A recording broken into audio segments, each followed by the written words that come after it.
Welcome to Not Boring English.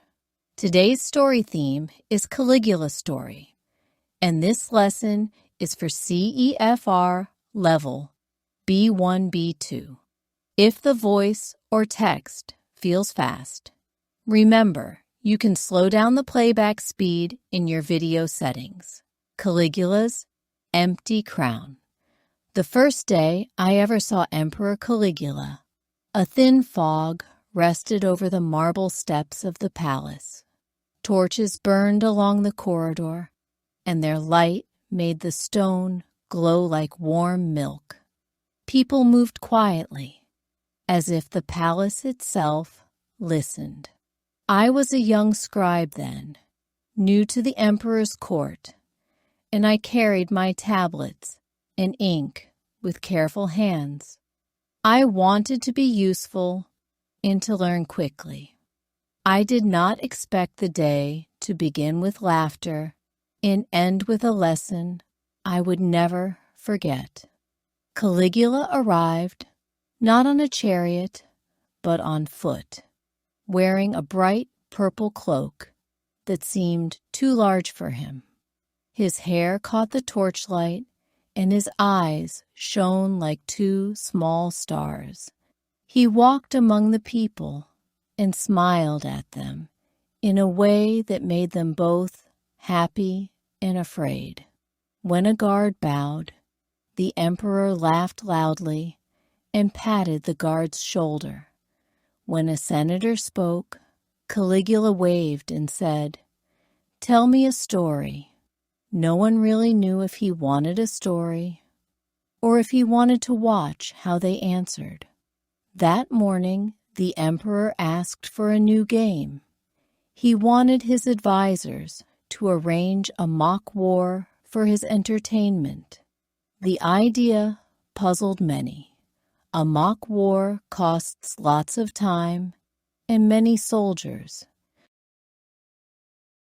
Yet Caligula clapped his hands and called it a play for the gods. People hurried to plan the play, not because they liked the idea, but because the emperor liked it. The palace filled with activity. Soldiers drilled in the courtyard, musicians practiced, and cooks prepared feasts for a small, strange celebration. I sat near my desk and wrote the orders Caligula gave. I listened to him speak, like someone who could not wait for the next surprise. He praised one general and then blamed another without reason. He made promises and then changed his mind quickly. Still, the people obeyed, because disobedience in the palace could bring trouble. I wanted to be brave, but I also wanted to keep my head. A week later, the mock war began. The emperor watched from a high balcony, his cloak wrapped tight. The soldiers moved like actors in a tight play. The crowd cheered at each charge and retreat. Caligula laughed at the unexpected moves and shouted commands that made the soldiers feel both proud and nervous. In the middle of the play, a horse stumbled and fell. A guard rushed to lift the horse, and the crowd gasped. The emperor looked down, and his face changed. The light in his eyes grew cold for a moment. He stood up and said nothing for a long time. That night he called for me. My hands shook as I walked through the long halls to the imperial chamber. The emperor sat by a small fire and looked older when he was alone. He did not wear his cloak. His voice was quiet. "Tell me what you saw today," he said. I told him about the horse and the way the soldiers moved. I told him how the crowd gasped and how the guard had lifted the horse quickly. He listened without interrupting. When I finished, Caligula rose and walked to a statue of a great general. He touched the bronze hand and said softly, "Power is like a torch. It can warm or burn." I did not know if he spoke for me, for the guard, or for himself. He then smiled in that odd way and asked me to leave. I walked out with my heart pounding. I thought I had learned something about the emperor's mood. I had not yet learned the deeper reason for his strange decisions. Days turned into weeks. I watched the emperor make small orders that changed many lives. He named a favorite horse to be a priest and gave the animal a golden stall. He invited unknown people to lavish meals and then punished them the next day for small mistakes. The people around him began to change their behavior. They laughed more often when he laughed. They became quieter when he was silent. The court felt like a theater where everyone tried to guess the next move. One afternoon, a young woman came to the palace gates. She was called Livia, and she had a small, careful way of moving. She worked in the baths, and she made clean towels in warm water for the emperor's guests. Livia saw the emperor sometimes, but she never expected to speak to him. One day, the emperor called her name. He had been told she had a gentle voice. He wanted someone to read aloud for him when he was tired. Livia was afraid, but she walked into the chamber and read from an old book. Her voice was low and steady. Caligula listened and closed his eyes. For the first time, I noticed that his face looked soft when he heard words that were kind and true. After that day, Livia read more often. The emperor liked stories about simple people and small acts of kindness.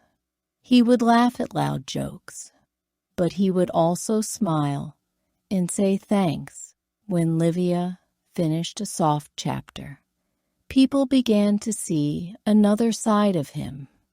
He could be cruel, and he could be gentle. He could give rewards for strange acts and punish for small slips. The court learned to hold two ideas at once: that their ruler was powerful and that he was, in private, searching. One evening, a message arrived that the emperor's mother would visit. She was a woman of calm power and careful words. The palace prepared a great feast. The emperor wanted everything to be perfect, but in the middle of the dinner, a messenger rushed in with bad news. A small village, far from the city, had been hurt by a flood. The empire had to help. Some of the guests laughed nervously. This request would cost money and attention. The emperor looked at his bowl and then at his guests. He stood slowly. "No feast can be more important than people," he said. The voices in the room fell silent. He ordered food and money to be sent at once. He asked Livia to help choose what to send. She packed blankets and bread and warm clothing with careful hands. The emperor watched Livia as she worked. He seemed to feel something like peace. After the supplies left, the emperor walked to the balcony and watched the stars. He turned to a guard who stood near and said, "Power is heavy. I thought it was light." The guard did not answer. The emperor continued, "If I laugh too much, people will follow the sound. If I punish too easily, they will live in fear. I must choose more than one path." The guard bowed and left. I thought I had heard a humble voice, but I also knew that tomorrow Caligula might be different. Weeks passed. The village received the help, and people wrote letters of thanks. The emperor allowed music in the baths and asked for new plays that spoke of mercy and courage. He also still made strange demands. A senator who did not please him received exile for a joke. A favorite cook was given a new house. The court lived in a strange balance. People learned to remember both kindness and fear. I stayed in the palace many years and watched Caligula grow older and more complex. Sometimes he made choices that hurt people, and sometimes he surprised everyone with generosity. The lesson I carried was not only about the emperor, it was about power and how people respond to it. I learned that those who hold power see the world through many faces: the public face that all can see, and the private face that only a few know. I learned that leaders must find a steady path between showing strength and showing care. In time, Caligula left the palace one morning and did not return. The emperor's rule ended, and people spoke about his life with different voices. Some called him cruel, some called him a dreamer, and some said he was simply human. For me, the truth was small and clear. Power without kindness breaks the heart of a place. Power with some kindness keeps a city alive. The emperor had taught me, by his acts and by his contradictions, that every leader carries a torch. How they hold it matters. The palace returned to its daily rhythms. I kept my tablets and wrote down small stories of the people who came and went. Sometimes I told the story of the purple cloak and the horse that fell. People listened and learned that rulers are not only titles and crowns. They are choices and actions. That is why, when I think of Caligula now, I remember the image of him at the balcony, holding the torch and watching the stars, trying to decide how to warm his people without burning them. The moral was simple. Power can be dangerous when a leader forgets care, but power can help when the leader remembers that caring is also strength. Comprehension. Questions. Now, I will ask a few questions about the story to check your understanding. 1. Who is the narrator and where does he work? 2. What two different sides of Caligula do people see in the story? 3.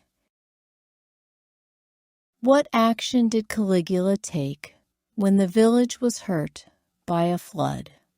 Thank you for listening to this story on Not Boring English.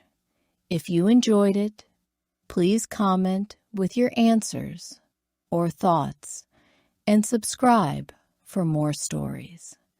See you next time for another lesson and story.